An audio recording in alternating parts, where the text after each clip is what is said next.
haddii faqri iyo gaajo iyo amni darro iyo dhibi ku soo marto inaad sabirtaa loo baahan yahay ilaa aad ka gaadhaysa nicma alcabdu innahu awaab haddii magac iyo maamuus iyo xoolo iyo sulto iyo waxaana ku soo maranayana imtixaan kale un inaad shukri noqdo abaalkeed marisaa baa lagaa rabaa ilaa aad ka gaadhaysa mansilada ah nicma alcabdu innahu awaab idan waxaan leenahay dunidu aynu ku nool lahay waa imtixaan gebigeedba nabluukum bishari waalkhayr bay taagantay ambiyaduna waa dadka ugu badan ee imtixaanka la geliyey ee nebiyullaahi moxamed calayhi salaatu wasalaam wuxuu ka mid yahay ambiyada imtixaanaadka o dhammi soo mareen isagoo laga xoog badan yahay oo saxaabadiisa hortiisa lagu tumayo lagu garaacayo wuu soo maray isagoo xoog badan oo sulta iyo power haysto dowladdiisu xoog badantay oo dadku afwaajan diinta u soo gelaya wuu soo maray waxay idhahdaan rasuulku calayhi salaatu wasalaam muxamedi imtixaanaadka dhammaantood wuu soo maray ay imtixaan aad sheegata bay leeyihin haddaad siirada nebi moxamed akhrido waad ku arkaysaa wax u dhigma ay imtixaan bini aadam uu sheegtana qur-aanku taariikhda uu ka warramaya ambiyada waad ku dhex arkaysaa maalan nebiyullaahi moxamed calayhi salaatu wasalaam fitnatu lqariib buu soo maray dadkii u dhowaayoo lagu imtixaamay isagoo rasuulah oo ilaahay soo diray oo dadka khayr u sheegaya ayaa dadka kuwii ugu dhowaa beeniyeen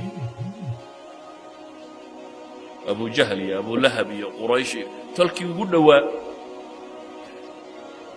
adigoo wanaag sheegayoo lagu leeyahy waa kadaab waa beenaale ama waa saaxir ama waa caynkan lagugu tilmaamayo ilaa xad intay daba galaan adeerkii uu daba socdo oo markuu is-idhaahdo cid la hadal uu idhaahdo anaa wiilkan adeerkiiyo waxba ma oga waa sixirroole iska dhaaf haddii adeerkaa ku daba galo bal adgu qiyaas adeerkaayo aabbahaa la dhashay oo kaa weyn hadduu ku daba socdo oo midhkaad sheegtaba cagsigeeda uu sheegayo uu leeyahy ka yar annagaa dhalayoo waa adeer baanu ahay waxna kama jiraan waxa uu sheegayo yacni cidhidhigaad dareemi lahayd intuu leekaanaya kii kuugu dhowaa markuu xadkaaska kaa taago ilaahay subxaanah wa tacaala wuxuu u soo dejiyey qur-aanka markaa laynoogu tilmaamayaa imtixaanaadkaasi wax lagaga gudbo oo ay ka mid tahay inuu qalbiga bini aadamku cidhiidhigaasi aanu dareemin cidhiidhi kastoo aad dareemto wax lagaga caafimaado alaslu qur-aanku wuxuu tilmaamaya alaa bidikri illaahi tadma'inu alquluub ilaahay xuskiisa in qalbigu ku dego nusuus badan oo qur'aan iyo xadiidiba way soo arooreena markaa masaa'il badan oo noocaasiya ka warramaya bitafsiil salliga nebiga ka mida kuwa laakiin waxaan u dan leennuun inaan maanta ka hadallo altasbiix faqad tasbiixu erayga macnihiisu waxa weeyaan subxaana allah markaad leeday ilaahay baad xumo ka hufaysaa bay odhan jireen culammada soomaaliya ama si kale haddaynu u tilmaamno waa tanziihu rabbi can innaqaa'is waa ilaahay subxaana wa tacala aad ka nasahayso ka fogaynayso ceeb oo dhan ilaahay uma cuntanta baad leeday waxa naqsiya oo dhamme ilaahay uma cuntamo ilaahay kamaalaadkuunbaa u cuntama alxamdu lilaahi baa markaa ah ilaahay oad kamaalka u sugayso ilaahay wuxuu qur-aanka ku leeyahy markaa walaqad naclamu annaka yadiiqu sadruka bima yaquuluun markii ilaahay ka soo warramay istihzaa ay qur-aanka ku sameeyeen ilaahay kitaabkiisa ku sameeyeen rabbi gaalnimaday ka gaaloobeen waxay xumo sheegayaan ilaahay abuurto waxa ay ka sheegayaan nebigiisii ay waxaa ka sheegayaan dadka waxaan ka sheegayo qariibkii iyo dadkii ugu dhowaaya ayaa ilaahay wuxuu leeyay fii suurati alxujaraat walaqad naclamu annaka yadiiqu sadruk waa ognay baa ilaahay yidhi in laabtaadu cidhiidhiyoomayso waxay kugula hadlayaan iyo waxay alle ka sheegayaan ee adiga waxa la rabo fastac bima tu'mar waacrid cala almushrikiina ina kafaynaaka almustahzi'iin aladiina ilaahay wuxuu soo sifeeyey waxa ay samaynayaan dabeetana waxaa la yidhi walaqad naclamu annaka yadiiqu sadruk waa ognay in laabtaadu cidhiidhiyoomayso ee fasabbix bixamdi rabbik wa kun min asaajidiin fasabbix tasbiixso ilaahay xumo ka huf multabisan bixamdi rabbik adigoo ku maraya amase ku dheehaya alle ammaantiisa wakun min asaajidiin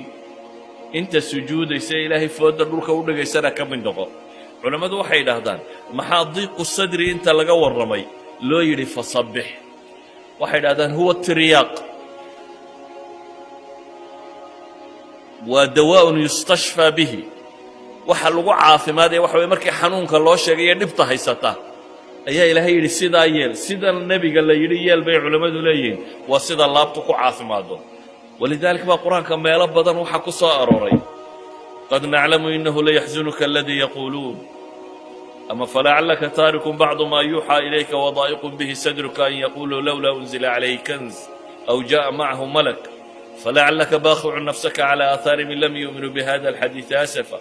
aayaad badan baa soo arooray oo nebiga calayhi salaatu wasalaam dadaalka uu diinta u hayay iyo dhibta lagala hor yimi iyo cidhiidhiga uu dareemayo wada tilmaamaya idan waxay culammadu leeyihin cidhiidhigaa waxa lagaga baxaa laabta qofku ay saafi noqotaa qalbigiisa ay طmi'naanku galaa raaxatu اlbaali waannafsi uu ku helaa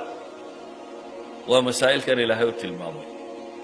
subxaana allahi wabixamdihi subxaana allahi alcadiim ama tasbiix ilaahay oo aad u tasbiixsato iyo adigoo inta sujuudsan ama inta tukanaysa ku biira qur-aanka markaa meel kasta ama meelaha ugu badan ee nebiga la farayo in dhibaatooyinkaasi la kulmayaan waxa la farayay ama salaad iyo tasbiix nebiguna calayhi salaatu wasalaam waa ka xadiidka saxaabadu ay warinayaan uu ku tilmaamayo idaa xasabahu amrun baadara ila asalaa haddii uu arrin dhib geliyo haddii warwar uu ku dhaco haddii uu wax mashaakila la kulmo baadara ila asalaa baa la yidhi nebigu calayhi salaatu wasalaam salaadduu u degdegi jiray sidaa ogeed baa ilaahay qur-aanka wuxuu ku tilmaamaya qur-aan tiro badan oo sabir iyo tasbiix sheegaya fasbir calaa maa yaquuluun wasabbix bixamdi rabbika qabla طuluuci الshamsi waqabla guruubiha وmin alleyli fasabbix waadbaara sujuud fii suurati qaaf fii suurati gaafir ilahay wuxuu leeyahy fasbir ina wacd allahi xaqu wاstagfir lidanbik wasabbix bixamdi rabbika biاlcashiyi wاlibkaar fii suurati tuur ilahay wuxuu leeyahy wasbir lixukmi rabbik fainaka biacyunina wasabbix bixamdi rabbika xiina taquumu wamin alleyli fasabbix waidbaara الsujuud waidbaara الnujuum fii suurati اlinsaan fasbir lixukmi rabbik ولا تطع منهم آثما أو كفورا واذكر اسم ربك بكرة وأصيلا ومن الليل فاسجد له وسبحه ليلا طويلا صور كائن سوى آخرنا يوردن الله سبحانه وتعالى وحو النبي سي محمد عليه الصلاة والسلام وطل ماميا وحا وكلا كل ما يددكاسي إنا يهين وحا عديدي قلينيا waxay ku hadlayaan wax xun inuu yahay nebiguna calayhi salaatu wasalaam rabbi wax ka sheegiisa iyo diinta wax ka sheegeeda inuu cidhiidhi dareemi doono dabeetana waxaa loo tilmaamay sabir tasbiixsana ama tuko suwar kalena iyadoo salaadda iyo sabirku isku xidhan yihin wastaciinuu bisabri wasalaa ilaahay uu ku tilmaamayo waa soo aroortay waxaa kaloo soo arooray nebiyullaahi yuunus dhannuun oo tolkii markuu dhib kala kulmay ka tegay isagoo cadhaysan oo moodayeen inay ilaahay u qabanaysay mufasiriintu tilmaamaan oo dabeetana bad tegey doon fuulay si kastaba ha noqotee isaga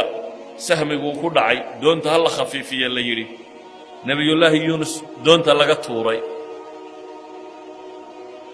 dabeetana uu cunay ama iltiqaab uu libqiyey nimiri xuut weyl ayaa libqiyey alla wuxuu tilmaamayaa meeshaa cidhiidhiga ah markuu galay waa cidhiidhi halkii u dambaysay baddu marka hore ileen geed la cuskadaana tahy haddaad badweynta ku hafato marka horeanad nolosha laga quustaa haddana haddaad bahal calooshii sii gasho hadaa walba bad ku jiray haddana bahal calooshii aad sii gasho waxaynu odhan karnaa waa meeshii u dambaysay ee nolol lagaga quusan lahaa halkaa markuu galay baa ilaahay yidhi wadannuuni id dahaba mugaadiban fadanna an lan naqdira calayhi fanaadaa fi dulumaat mugdiyadaasuu ka dhex dhawaaqay baa ilaahay yidhi muxuu ku dhawaaqaya waxay culammadu yidhahdaan habeen madow oo bad madow oo bahal calooshii uu ku jiro ayuu dhawaaqay oo maxay leeyihin laa ilaaha ilaa anta subxaanaka inii kuntu min aldaalimiin wuxuu leeyahy laa ilaaha ilaa anta ilaw keliga ayaa xaq lagu caabudaa subxaanak erayganuu soconayna waa ka subxaanak rabbow xuma ka hufnaanta ceeb adigaan lahayn